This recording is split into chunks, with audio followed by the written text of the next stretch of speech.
ክብር ለኢየሱስ ይሁን። እልልታ፣ ጭብጨባ፣ ምስጋና ለጌታ ለኢየሱስ ይሁንለት። እግዚአብሔር በቅዱስ መንፈሱ በአምልኮ ስላረሰረሰን፣ ስለተናገረን፣ ስለባረከን፣ ስለዳሰሰን፣ ስለተጠቀመባቸው ወገኖች ሁሉ ክብር ለእግዚአብሔር ይሁን። እግዚአብሔር አምላካችንን እጅግ አድርገን እናመሰግናለን። እንደገና እልልታ፣ ጭብጨባ፣ ክብር ይሁንለት። ሃሌሉያ! ጌታ እግዚአብሔር እጅግ አድርገን እናመሰግነዋለን። ቆመን የእግዚአብሔርን ቃል ሁለት ከመጽሐፍ ቅዱስ ክፍል እናነባለን። የዮሐንስ ወንጌል ምዕራፍ 7 አውጥተን እግዚአብሔርን ቃል እናነባለን። ዮሐንስ ወንጌል ምዕራፍ 7 ቁጥር 37 ጀምሮ እንዲሁ የሐዋርያት ሥራ መጽሐፍ ምዕራፍ 1 ከቁጥር 3 ጀምሮ እናነባለን። እንዲህ ይላል ከባሉም በታላቁ በኋለኛው ቀን ኢየሱስ ቆሞ ማንም የተጠማ ቢኖር ወደ እኔ ይምጣና ይጠጣ፣ በእኔ የሚያምን መጽሐፍ እንዳለ የሕይወት ውሃ ወንዝ ከሆዱ ይፈልቃል ብሎ ጮኸ። ይህ ግን በእርሱ የሚያምኑ ሊቀበሉ ስላላቸው ስለ መንፈስ ተናገረ። ኢየሱስ ገና ስላልከበረ መንፈስ ገና አልወረደም ነበርና። ስለዚህ ከሕዝቡ አያሌ ሰዎች ይህንን ቃል ሲሰሙ ይህ በእውነት ነቢዩ ነው አሉ። ተመልሰን ሐዋርያት ሥራ መጽሐፍ ምዕራፍ 1 ቁጥር 3 ደግሞ 40 ቀን እየታያቸው ስለ እግዚአብሔር መንግሥት ነገር እየነገራቸው በብዙ ማስረጃ ከሕሙማኑ በኋላ ሕያው ሆኖ ለነሱ ራሱን አሳያቸው። ከእነርሱም ጋር አብሮ ሳለ ከኢየሩሳሌም እንዳይወጡ አዘዛቸው። ነገር ግን ከኔ የሰማችሁት አብ የሰጣችሁ የተስፋውን ቃል ጠብቁ። ቁጥር 8 ነገር ግን መንፈስ ቅዱስ በእናንተ ላይ በወረደ ጊዜ ኃይልን ትቀበላላችሁ፣ በኢየሩሳሌም፣ በይሁዳ ሁሉ፣ በሰማርያ እስከ ምድር ዳርቻ ድረስ ምስክሮቼ ትሆናላችሁ አላቸው ይላል። እንግዲህ የዮሐንስ ወንጌል ምዕራፍ 7 ቁጥር 37 ላይ አይታችሁ እንደሆነ ጌታችን መድኃኒታችን ኢየሱስ ክርስቶስ በአይሁድ በዓል ላይ ተገኝቷል። ይህ የአይሁድ በዓል የዳስ በዓል በመባል ይታወቃል። ለ7 ተከታታይ ቀን የሚያከብሩት በዓል ነው። በዓሉ ከመከር በዓል ጋር የተያያዘ በዓል ነው። በመከር ጊዜ በመከር ወራት አይሁድ የሚሰባሰቡበት በዓል ነው። እጅግ በአይሁድ የተወደደ በዓል ነው። በጣም የሚገርመውና የሚደንቀው ይህ በዓል በጣም እግዚአብሔርን የሚያመሰግኑበት በዓል ነው። ለምን ቢባል እግዚአብሔር የዘላለም አምላክ ሕዝበ እስራኤልን ከግብፅ ምድር ይዟቸው በወጣ ጊዜ ሌሊት በእሳት አምድ ቀን በደመና የመራቸውን እግዚአብሔር የሚያስቡበት በዓል ነው። ከዓለት ምንጭ ያጠጣቸው እግዚአብሔር የሚያስቡበት በዓል ነው። በዚህ በዓል ከሚደረጉ ነገሮች አንዱ አሁን እንደነገርኳችሁ በጣም የሚገርመው ከግብፅ ያወጣቸው እግዚአብሔር እያሰቡ ያከብሩበታል፣ ያመሰግኑበታል። አይሁድ ከመላው ዓለም ተሰባስቦ በዚህ ቀን ከግብፅ ያወጣቸውን እግዚአብሔር ቅድም እንዳልኳችሁ ሌሊት በእሳት አምድ ቀን በደመና የመራቸው ከዓለት ምንጭ ያጠጣቸውን እግዚአብሔር ያስቡበታል። በእግዚአብሔር ፊት ባዶ እጃቸውን የማይገኙበት ከእርሻቸው ፍሬ ይዘው የሚቀርቡበት በዓል ነው። አንድ አይሁዳዊ ገበሬ ከእርሻው ወይ ደግሞ ከርቤው ፍሬ ይዞ በአምላኩ በእግዚአብሔር ፊት የሚታይበት በዓል ነው።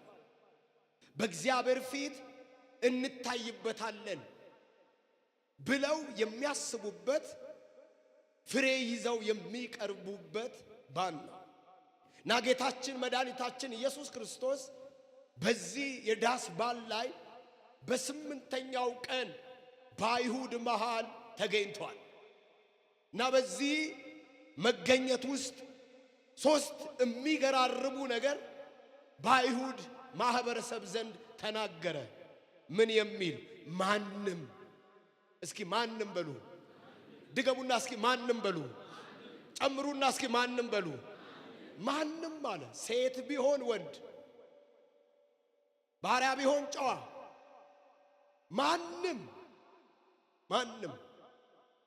የተጠማ ቢኖር።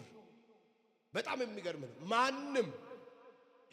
ማንም የተጠማ ቢኖር አለና ወደኔ ይምጣ ይጠጣ አለ። እነዚህ ሶስት ነገሮች በጣም ቀለል ያሉ አማርኛ የሚመስሉ ግን የሰው ልጅ ታሪክ የሚቀይሩ ናቸው። የሰው ልጅን ታሪክ የሚቀይሩ ናቸው። አይሁድን ብቻ ሳይሆን በክርስቶስ ኢየሱስ ያመኑት ታሪክ ቀያሪ ንግግር ነው። ማንም የተጠማ አለና ወደኔ ይምጣ ይጠጣ አለ።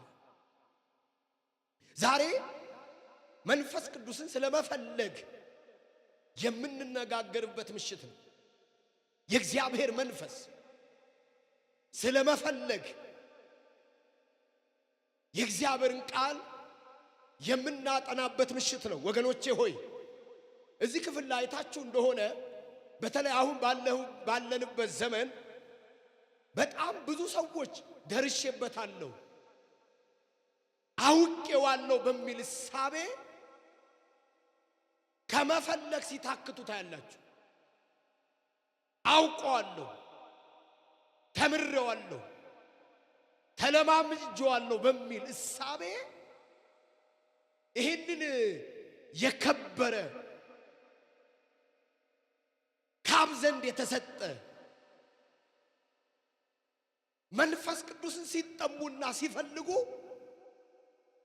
አትመለከቱም ወገኖቼ ሆይ። ለምን ስትሉ ደርሼበታለሁ፣ አውቀዋለሁ በሚል በጣም ብዙ ሰዎች ከመፈለግ ባዝነዋል፣ ከመፈለግ ታክተዋል። ጌታችን መድኃኒታችን ኢየሱስ ክርስቶስ በአይሁድ ማህበረሰብ ፊት ቆሞ፣ በሃይማኖት መሪዎች ፊት ቆሞ ከግብፅ ምድር ያወጣቸውን እግዚአብሔር እያሰቡ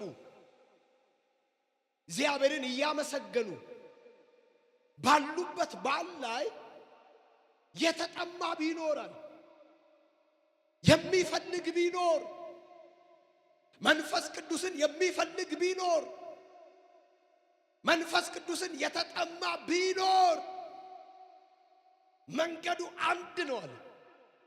ወደኔ ይምጣ፣ ወደኔ ይምጣ። ከዛስ ይጠጣ። መጠጣት ከፍላጎት ጋር የተያዘ ነው፣ ከመፈለግ ጋር የተያዘ ነው። ወዳጆቼ ሆይ መንፈስ ቅዱስ በእኔና በእናንተ መካከል እንዳለ ይታመናል። መንፈስ ቅዱስ በእኔና በእናንተ መካከል እንዳለ እንዳደረ ይታመናል። ልንክደው የማንችል ሐቅ ነው። ነገር ግን የሚፈልገው ትውልድ፣ የተጠማ ትውልድ፣ እንደገና እፈልግሃለሁ የሚል የተራበ ትውልድ ያስፈልጋል። ጌታ ኢየሱስ ክርስቶስ መጽሐፉ ስላልከበረ ምን ማለት ነው? ከሞቱና ከትንሣኤ በኋላ ሊሆን ስላለው ነገር ነገራቸው። ምን ብሎ? ማንም ምን ያለ? የተጠማ ወደኔ የመጣ ይጠጣ ብሏል። ክብር ለኢየሱስ ይሁን። ይህ ወር ብቻ ሳይሆን ይህ ቀን ብቻ ሳይሆን ወዳጆች በቀረን ዕድሜ በቀረን ጊዜ መንፈስ ቅዱስን አብልዝጠን እንድንፈልገው ይህ የእግዚአብሔር ሐሳብ ነው። ይህ እግዚአብሔር ሐሳብ ነው። የወደቀው እንዲነሳ፣ የሳተው እንዲመለስ፣ የደከመው እንዲበረታ፣ ያዘነው እንዲጽናና፣ መንገድ የጠፋው እንዲመለስ የእግዚአብሔር መንፈስ ያስፈልጋል። ክብር ለእግዚአብሔር ይሁን። እስኪ የእግዚአብሔር መንፈስ በሉ። እስኪ ድገሙና የእግዚአብሔር መንፈስ በሉ። አይታችኋል። ቁጥር 39 ይህ ግን አለ በእርሱ የሚያምን ሊቀበሉ ስላሉ ስለ መንፈስ ቅዱስ ተናገረ ይልና ኢየሱስ ገና ስላልከበረ መንፈስ ገና አልወረደም ነበረና። የሐዋርያት ሥራ መጽሐፍ ምዕራፍ 2 የሚጠቁም ቃል ተናገረ። ከክርስቶስ ኢየሱስ ሞትና ትንሣኤ በኋላ በሐዋርያቱ ላይ በተከታዮቹ ላይ ሊወርድ ስላለ ስለ እግዚአብሔር መንፈስ ቅዱስ ተናገረ ወገኖች። ስለዚህ ቅድም ያነበብነው ሁለተኛ ንባባችን ላይ በጣም የሚገርም ነገር ጌታ ኢየሱስ ተናገረ። ምን የሚል? ከአብ የተሰጣችሁ ተስፋ ምን በሉ ጠብቁ የሚል። መንፈስ ቅዱስ ከእግዚአብሔር አብ የተሰጠ ተስፋ ነው። ጌታ ኢየሱስ በግልጽ ቃላት በግልጽ ለሐዋርያቱ በኢየሩሳሌም ከአብ የተሰጣቸው ተስፋ መንፈስ ቅዱስ እንዲጠብቁት ተናገራቸው። ክብር ለእግዚአብሔር ይሁን። ድገሙና እስኪ በደንብ አሜን በሉ። ድገሙና እስኪ በደንብ አሜን በሉ። አብ የሰጠው ተስፋ እንዲጠብቁት ነገራቸው። ይህንን ተስፋ አጠናክሮ ሲነግራቸው በተለይ ቁጥር 8 ላይ በጣም የሚገርም ነገር ታገኛላችሁ። ምን የሚል? ነገር ግን መንፈስ ቅዱስ በእናንተ ላይ በወረደ ጊዜ ኃይልን ትቀበላላችሁ፣ በኢየሩሳሌም፣ በይሁዳ ሁሉ፣ በሰማርያ እስከ ምድር ዳርቻ ድረስ ምስክሮቼ ትሆናላችሁ አለኝ።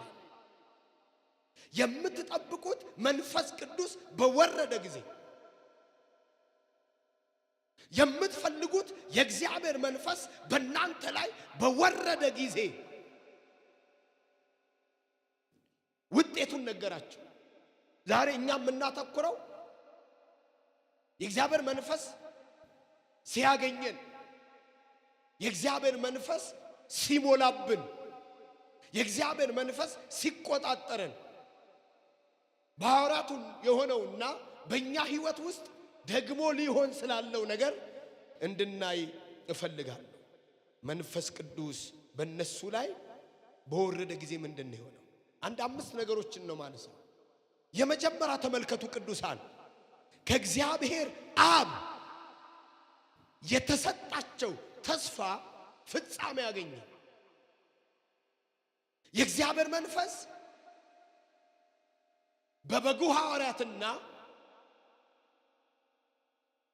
በኢየሱስ ክርስቶስ ተከታዮች ላይ በወረደ ጊዜ የመጀመሪያ ፍጻሜ ያገኘው ምንድነው ያላችሁ? ተስፋቸው። ክብር ለእግዚአብሔር ይሁን። በዚህ አጋጣሚ መልእክት አለኝ። ትልልቅ ተስፋ ከእግዚአብሔር የተሰጣችሁ ያንዳንዶቻችሁ ረዘመ የምትሉ አልተፈጸመ የምትሉ አንድ ነገር ላረጋግጥላችሁ፣ እግዚአብሔር ስለ ተስፋ ቃሉ የታመነ ነውና አይዋሽምና ይፈጸማል በሕይወታችሁ። ቀኝ እጃችሁ አንሱና ይፈጸማል በሉ። ድስማችሁ ባካችሁ ይፈጸማል በሉ። ዛሬ አላቅም፣ በብዙዎቻችሁ ሕይወት ውስጥ ተስፋችሁ ፍጻሜ ያገኛል። ስለ አገልግሎት ተስፋ የተሰጣችሁ፣ ስለ ኑሮ ተስፋ የተሰጣችሁ፣ ስለ ቤተ ክርስቲያን ተስፋ የተሰጣችሁ ጩና እስኪ አንዴ ይፈጸማል በሉ። በ120 በሚያክሉ ቁጥራቸው ወደዛ በሚደርስ ሰዎች ላይ የጌታ የእግዚአብሔር መንፈስ ቅዱሱ መንፈስ በወረደባቸው ጊዜ ወዳጆቼ ሆይ እግዚአብሔር አብ የሰጣቸውን ተስፋን የተፈጸመ እግዚአብሔር የገባላችሁ ትልልቅ ተስፋ እንደ ሀገር፣ እንደ ቤተ ክርስቲያን፣ እንደ ቤተሰብ፣ እንደ ግለሰብ በሕይወታችሁ ከሚያከናውናቸው ክንውኖች መካከል መንፈስ ቅዱስ ከሚሰራቸው ስራዎች መካከል አንዱ ነው። ለተስፋ ቃላችሁ ከሚያዘጋጃችሁ፣ ለተስፋ ቃላችሁ ከሚያበቃችሁ ከመንፈስ ቅዱስ ጋር በኢየሱስ ክርስቶስ ስም መጣበቅ ይሆንላችሁ። እስኪ አንዴ የእግዚአብሔር መንፈስ በሉ። የእግዚአብሔር መንፈስ እንዲፈልጉት እንዲጠሙት ከነገራቸው በኋላ ይህ የእግዚአብሔር መንፈስ በሐዋርያቱ ላይ በወረደባቸው ጊዜ ወዳጆቼ ሆይ ከእግዚአብሔር የተሰጣቸው ተስፋ ፍጻሜ አገኘ። ይህንን ሳልጠቅስ ማለፍ አልችልም። ሁለተኛ ምንድን ነው የሆነው? በጣም የሚገርም ነገር ነው የሆነው። በሕይወታቸው ላይ ለውጥ ነው የሆነው።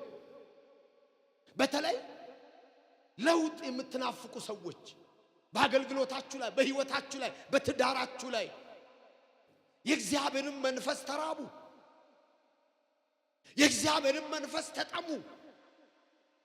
ትልልቅ ለውጥ በሕይወታቸው ላይ የተከናወነባቸው ሰዎች የእግዚአብሔር መንፈስ ያገኛቸው ሰዎች ናቸው።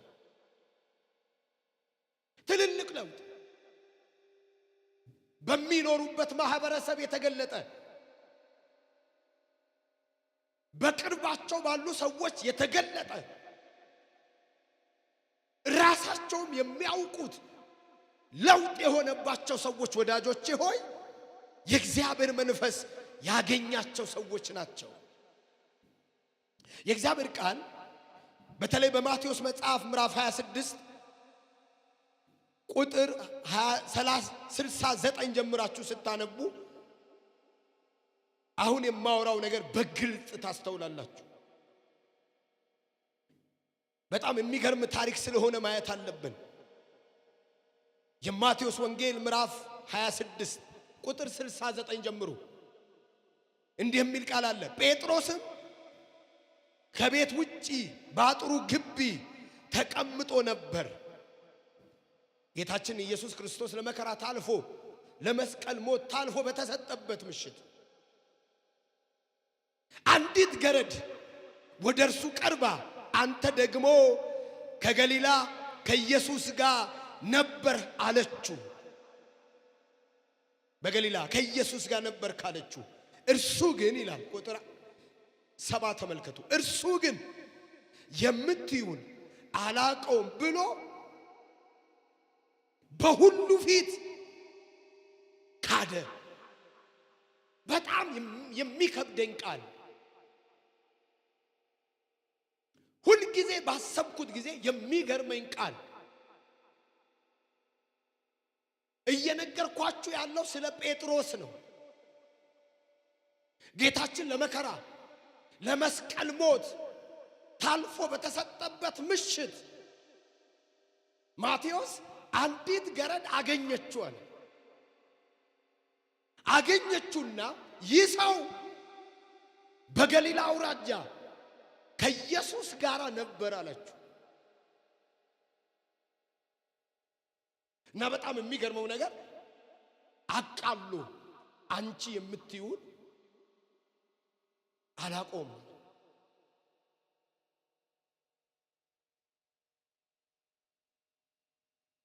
ደብቆ እንዳይመስላችሁ፣ በሹክሹክታ ድምፅ በጆሮዋ እንዳይመስላችሁ፣ ሰው ሁሉ እየሰማ አላውቀውም ማለት። ቁጥር 71 እና ቁጥር 72 ይህንን እውነት ይነግረናል። በተለይ ቁጥር 72 ስትመለከቱ ሁለት ነገሮችን አያይዞ ያነሳል። የመጀመሪያው ዳግመኛ ሲምል ሰውየውን አላቀውም ብሎ ካደ ይላል። እየማለ ካደ። በጊዜው ማቴዎስ ምን ብሎ እንደማለ ባይነግረንም ባይጠቅሰውም ግን ብቻ እየማለ ጌታ ኢየሱስን ካደው።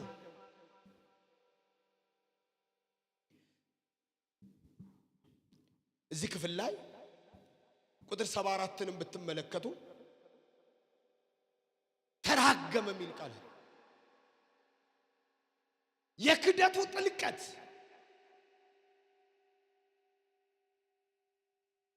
ምንም እንኳን ከክርስቶስ ኢየሱስ ጋር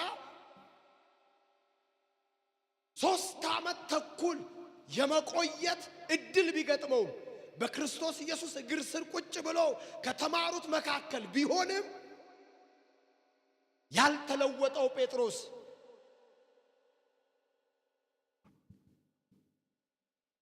ጌታ ኢየሱስን እየማለ አይደለም እየተራገመ ካደው ይላል። ወዳጆቼ ሆይ ይህንን ሰው የሐዋርያት መጽሐፍ ምዕራፍ 2 ላይ የእግዚአብሔር መንፈስ ባገኘው ጊዜ በተለይ ምዕራፍ 4 ሄዳችሁ እግዚአብሔርን ቃል ስታዩ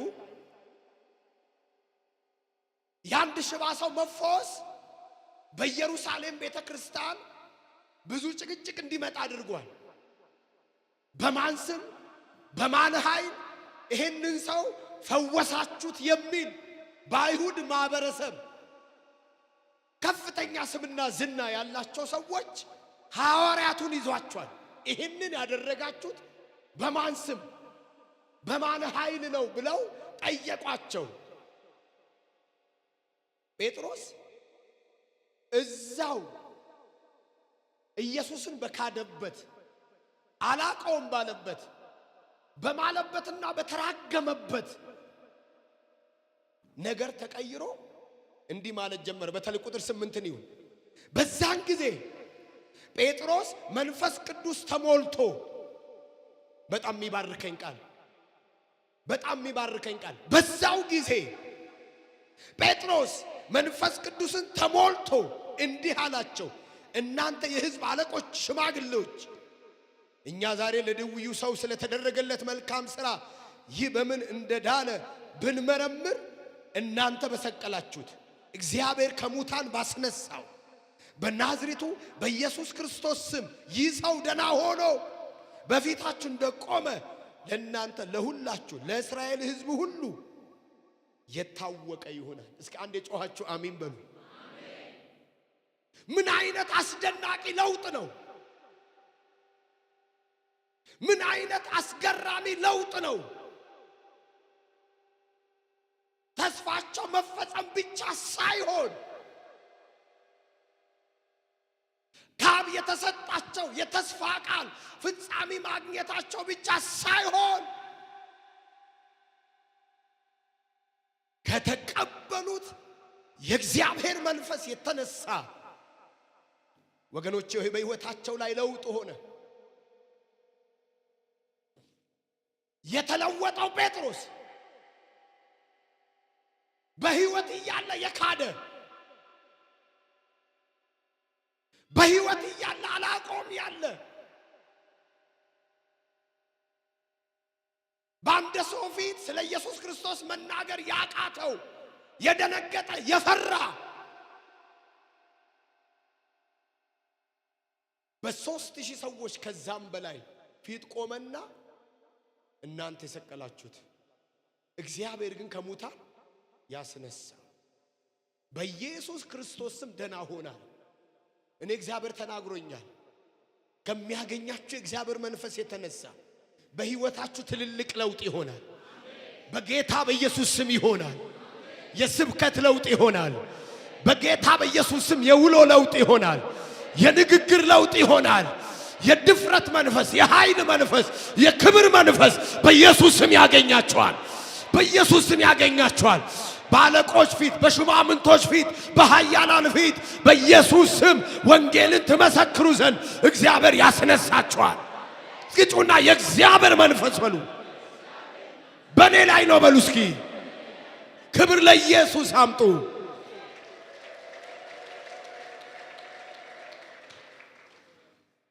ዛሬም በመካከላችን ሆነ በኢትዮጵያ ቤተክርስቲያን የእግዚአብሔር መንፈስ ያደረባቸው የእግዚአብሔር መንፈስ የተቀበሉ የእግዚአብሔር መንፈስ የሞላባቸው ሴትና ወንድ ልጆች ያስፈልጉናል። ስለ ኢየሱስ ዝም የማይሉ ስለ ኢየሱስ የማያቋርጡ መናገር ሲጀምሩ ስለ ኢየሱስ የሚናገሩ ማውራት ሲጀምሩ ስለ ኢየሱስ የሚያወሩ ከናፍርታቸው በመንፈስ ቅዱስ የተነካ በጌታ በኢየሱስ ስም ትውልድ ይነሳ። ጃቻሱና መንፈስ ቅዱስ በሉ እስኪ ክብር አምጡ ለመንፈስ ቅዱስ። ክብር ለእግዚአብሔር ይሁን። ጨብጡና ንገሩት፣ ለውጥ ያገኛል በሉት። ተናገሩ ባካችሁ፣ የእግዚአብሔር መንፈስ በሉ በኃይል ያገኛል በሉት። በኃይል ያገኝሻል በሏት እስኪ። ለውጥ የራበው ጮሆ አሜን ይበል። በምንም ታምር ሁለቱም ጴጥሮሶች ብታነጻጽሩት ይሄኛው በጣም ይለያል። ተጠያቂ ያደረጋችሁ የሰቀላችሁት እናንተ ናችሁ። እግዚአብሔር ግን ከሙታን አስነሳው። ይሄው ይህ ሽባ ሰው በዚህ ስም ደና ሆናል። ክብር ለእግዚአብሔር ይሁን። ሲደግማችሁ ክብር አምጡ ለኢየሱስ።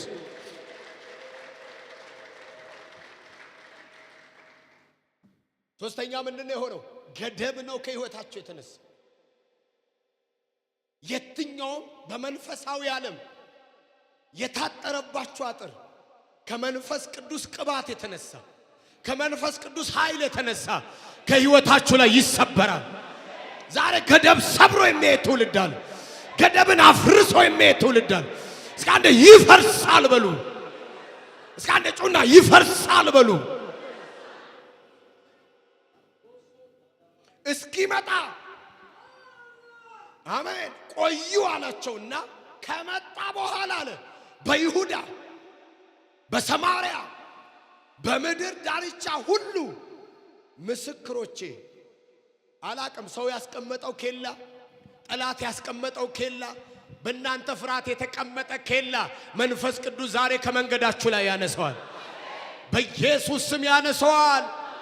እስከ ምድር ዳርቻ የሚያስኬድ በጌታ በኢየሱስ ስም የእግዚአብሔር መንፈስ ያገኛቸዋል። ዳርቻችሁ ይሰፋል። ገደብ ከህይወታችሁ ላይ ይነሳል። ከቤታችሁ ላይ ይነሳል። ከዘመናችሁ ላይ ይነሳል። እስከ አንዴ ጩና ይነሳል በሉ። ምን እንደሆነ አላቅም። ትልልቅ ኬላዎች ሲፈርሱ ያለው ትልልቅ ኬላዎች ሲፈርሱ ያለው ትልልቅ አጥሮች ሲፈርሱ ያለው ትልልቅ ገደቦች ሲፈርሱ ያለው እስከ አንዴ ጩና ፈረሰ በሉ እስኪ። ማራካታ ካምባስ ኤላክራሻካ ይው በዚህ ዓመት ስለናንተ የታጠረ አጥር ይፈርሳል። ስለናንተ የተገደበ ኬላ ይፈርሳል። ስለናንተ የታጠረ አጥር ይነሳል። እስከ አንዴ ጩና ይነሳል በሉ። ዘመድ ላይኖራችሁ ይችላል። ጓደኛ ላይኖራችሁ ይችላል። ገንዘብ ላይኖራችሁ ይችላል። ካገኛችሁ መንፈስ የተነሳ ከወረደባችሁ መንፈስ የተነሳ እግዚአብሔር የዘላለም አምላክ ገደባችሁን ይሰብረዋል። አጥሩን ያስወግደዋል። እስኪ አንዴ ጮና ይነሳል በሉ ባክ።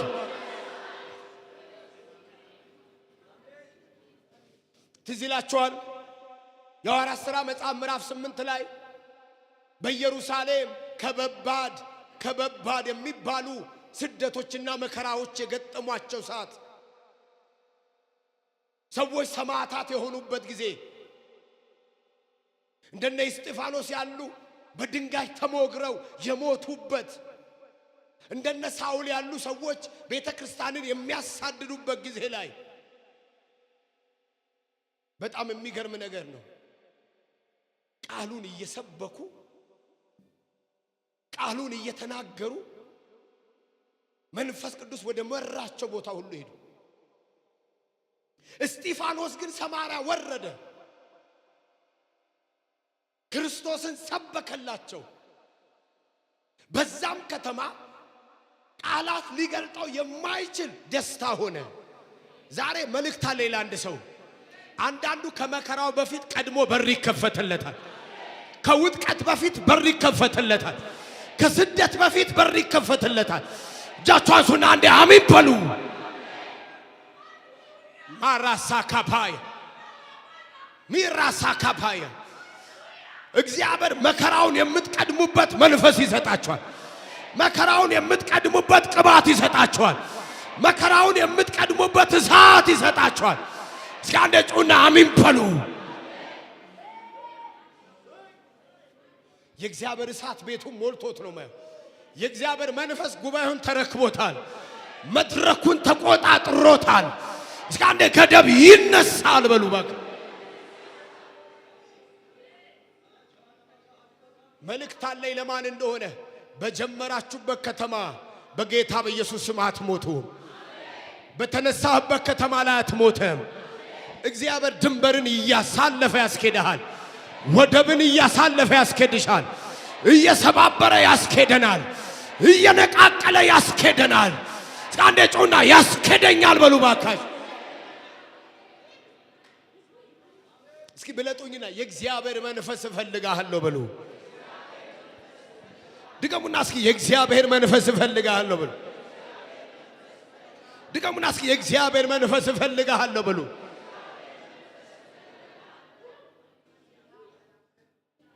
እስኪ አንዴ ድንበር ተነሳ በሉ። ድገሙና እስኪ ድንበሩ ተወገደ በሉ። አራተኛው ምንድነው የሆነው? የኢየሱስ ክርስቶስ ታማኝ ምስክር ነው ያደረጋቸው። አናካማስ እስኪ ዝም ብላችሁ አሜን በሉ። አናካማና ማንታራዲያ በእኔና በእናንተ ዘመን ይሄ ስም የከበረ ነው። ስለዚህ ስም ዝም ማለት አንችልም። በጌታ በኢየሱስ ስም አለማውራት አንችልም። ያገኘን የእግዚአብሔር መንፈስ፣ የተቀበልነው የእግዚአብሔር መንፈስ በጓዳ ቢሆን በአደባባይ በሕዝብ ጉባኤ ቢሆን ብቻችን ስለ ኢየሱስ ያናግረናል። ስለ ኢየሱስ ያናግረናል። እስኪ ስለ ኢየሱስ በሉ። እስኪ ዝም ማለት በሉ። አልችልም በሉ። ጩና በደንብ አሜን ይባላል። አንዱ የእውነት መንፈስ የእግዚአብሔር መንፈስ ቅዱሱ መንፈስ እንዳገኛችሁ የሚያመላክተው ስለ ኢየሱስ ያናግራችሁ። ጌታ ኢየሱስ በተለይ የሐዋርያት ሥራ መጽሐፍ ምዕራፍ 1 ላይ ከተናገራቸው ነገሮች በጣም የሚገርመኝ ስለኔ ትመሰክራላችሁ። ስለኔ ምን ትላላችሁ? ትመሰክሩልኛላችሁ። በተካደበት በተሰናከሉበት እንደ እግዚአብሔር ልጅ አድርገው ሊቀበሉ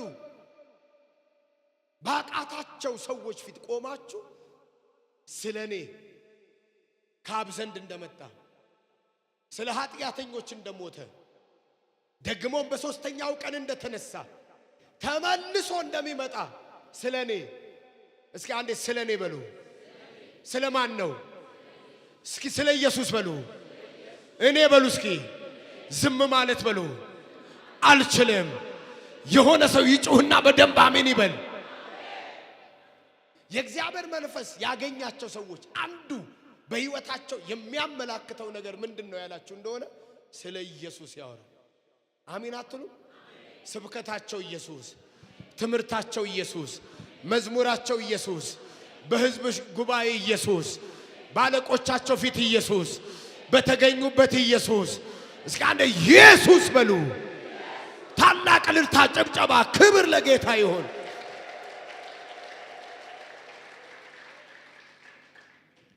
አምስተኛና የመጨረሻ የእግዚአብሔር ቃል በሙላት ይገለጥባቸው። እስኪ የእግዚአብሔር ቃል በሉ። በሙላት በሉ። አንድ ላይ በኔ ሕይወት ላይ ሞልቶ ይፈሳል በሉ። ይገለጥብኛል በሉ። እስኪ አንድ ጩና የእግዚአብሔር መንፈስ በሉ። እስኪ የእግዚአብሔርን ቃል በሉ። በሙላት በሉ። እስኪ በሕይወቴ ይገልጥብኛል። ጨምሩና በደንብ አሜን በሉ። አይታችኋል ምዕራፍ 4 ላይ በተለይ ቁጥር 29 እና 30 የሚገርም የእግዚአብሔር ቃል መልእክት ታገኛላችሁ። በዛ የስደት ጊዜ በኢየሱስ ክርስቶስ ስም ከሆነው ነገር የተነሳ በአይሁድ ማህበረሰብ ዘንድ ቁጣ በተቀሰቀሰ ጊዜ ሐዋርያቱ የእግዚአብሔር እጅ እንደገና እንዲሰራባቸው እንዲገለጥባቸው ሲጸልዩ ነው የምታገኙት። በጸሎታቸው ነገር ግን ያሉትን ልንገራችሁ። አሁንም ጌታ ሆይ ወደ ዛቻቸው ተመልከት። ለመፈወስ እጅህን ስትዘረጋ በቅዱስ ብላቴና በኢየሱስ ስም ምልክትና ድንቅ ሲደረግ ባሪያዎች በፍጹም ግልጥነት ቃልህን እንዲናገሩ ስጣቸው። ከጸለዩም በኋላ ይላል፣ ስለሚመለከታችሁ በደንብ ስሙ። ከጸለዩም በኋላ ተሰብስበው የነበሩበት ስፍራ ተናወጠ፣ በሁሉም መንፈስ ቅዱስ ሞላባቸው። የእግዚአብሔርን ቃል በግልጽ ተናገሩ። በጣም ነፍሴ የሚባርካት ቃል። የእግዚአብሔር መንፈስ ሲኖርባችሁ ወገኖቼ ሆይ የቃሉ አስተማሪ ነው የምትሆኑት። መንፈስ ቅዱስ ሲኖርባችሁ ወገኖቼ ሆይ የቃሉ አገልጋይ ነው የምትሆኑት። መንፈስ ቅዱስ ሲኖርባችሁ ወገኖቼ ሆይ የቃሉ መልእክተኛ ነው የምትሆኑት። ዛሬ የእግዚአብሔርን ቃል የጋረደ አጭበርባሪው መንፈስ ባፍጢሙ ይደፋ። ዳጎን እንደተሰባበረ የተሰባበረ ይሆን። የእግዚአብሔርን ቃል ያቃለለ መንፈስ፣ የእግዚአብሔርን ቃል የጋረደ መንፈስ በእኔና በእናንተ ዘመን ዛሬ ምሽት የተገለበጠ ይሆን። ጩና እንደስኪ ይገልበጣሉ። እስኪ የእግዚአብሔር መንፈስ ምን አነባቸው ይላል? ሞላባቸው። ከዛ ምንድነው የሆነው? ቃሉን ይላል። አሜን አትሉ? በግልጽ ምን አረጉት ይላል? ተናገሩት። የማንን ቃል? የእግዚአብሔርን ቃል፣ የጌታን ቃል። አላካባሃዲያና መልእክት አለኝ በዚህ ዘመን። ቃሉን ይዞ የሚነሳ ትውልድ እዚህ ቤት አለ። የቃሉ መልእክተኛ እዚህ ቤት አለ። የእግዚአብሔር ቃል የታጠቀ ትውልድ እዚህ ቤት አለ። መንፈስ ቅዱስ የሞላበት ትውልድ እዚህ ቤት አለ። እስኪ ብለጡኝና የእግዚአብሔር ቃል በሉ እስኪ። በመካከላችሁ ሰዎች የእግዚአብሔር መንፈስ ሲነካቸው ከምትለዩበት መንገድ አንዱ ልምምዳቸው ቃሉ ነው። ልምምዳቸው ቃሉ ነው። ልምምዳቸው ቃሉ ነው። የቃሉ አገልጋዮች ናቸው። የቃሉ ሰባኪዎች ናቸው። ሰው የእግዚአብሔር መንፈስ ሲነካው ወገኖቼ መንፈስ ቅዱስ በሕይወቱ ከሚያደርጋቸው ትልልቅ ነገሮች አንዱ የእግዚአብሔርን ቃል በግልጽ መናገር ነው። ማላካ ማሃዲያስ የእግዚአብሔር ቃል በሌለበት የእግዚአብሔር አሰራር የለም። የእግዚአብሔር ቃል በሌለበት የእግዚአብሔር ታምራት የለም። የእግዚአብሔር ቃል በሌለበት የእግዚአብሔር ክብር የለም። የእግዚአብሔር ቃል በሌለበት የእግዚአብሔር መንፈስ የለም። የእግዚአብሔር ቃል በእኔና በእናንተ ዘመን በሙላት ያልፋል፣ በሙላት ይገለጣል። እስኪ እንዴ ጩና የእግዚአብሔር ቃል በሉ እስኪ። ስለዚህ ዛሬ መንፈስ ቅዱስ ይህንን ጉባኤ እንዲህ ማለት ይፈልጋል። ምንድነው የሚፈልገው? መንፈሱን ተጠሙ። ማንም የተጠማ ቢኖር፣ ማንም የሚፈልግ ቢኖር አለ ጌታ ኢየሱስ ወደኔ ይምጣ። ከዛስ ምን ያርግ? ይጠጣ። ከሆዱ የሕይወት ወንዝ ምንጭ ይፈልቃል። ብዙዎች የሚጠጡት ምንጭ፣ የሚፈውስ ምንጭ፣ ታሪክ የሚቀይር ምንጭ፣ የወደቀውን የሚያነሳ ምንጭ፣ የሳተውን የሚመልስ ምንጭ፣ የእግዚአብሔር መንግስት የሚገልጠው ምንጭ፣ የእግዚአብሔር መንግስት የሚያሰፋው ምንጭ እስኪ አንዴ ጩና ይፈልቃል በሉ እስኪ። አላከበደብንም፣ አላከበደብንም። የመቀበያ መንገዱ አላከበደብንም፣ አላከበደብንም። ምንድነው እሱ? በኢየሱስ ክርስቶስ ላይ ማመን ብቻ። ይህ በእርሱ የሚያምኑት ስለሚቀበሉት ስለ መንፈስ ቅዱስ ተናገራለ ዮሐንስ። አላከበደብንም ወገኖቼ ሆይ አላከበደብንም። መንፈስ ቅዱስ እንዲሞላባችሁ፣ መንፈስ ቅዱስ እንድትቀበሉ መንገዱ አንድ ነው። በኢየሱስ ክርስቶስ ላይ ማመን፣ በኢየሱስ ክርስቶስ ላይ ማመን ወገኖቼ። በዓለም ላይ ብዙ እምነቶች አሉ። ብዙ የሃይማኖት ፈጣሪዎች አሉ፣ መስራቾች አሉ። ነገር ግን መንፈስ ቅዱስን ወደ ሰው ህይወት የሚያመጡ አይደሉም። ቅዱሱን መንፈስ ወደ ሰው ልጆች የሚያመጡ አይደሉም። ቅዱሱ የእግዚአብሔር መንፈስ ወደ ሰው ልጆች የሚመጣበት መንገድ አንድ ነው፣ በልጁ በኢየሱስ ክርስቶስ ላይ ማመን ነው። በኢየሱስ ክርስቶስ ላይ ማመን ነው። እስኪ አንድ ሰው ጮሆ አሜን ይበል። ታላቅ እልልታ ጭብጨባ። ቆመን እንጸልያለን።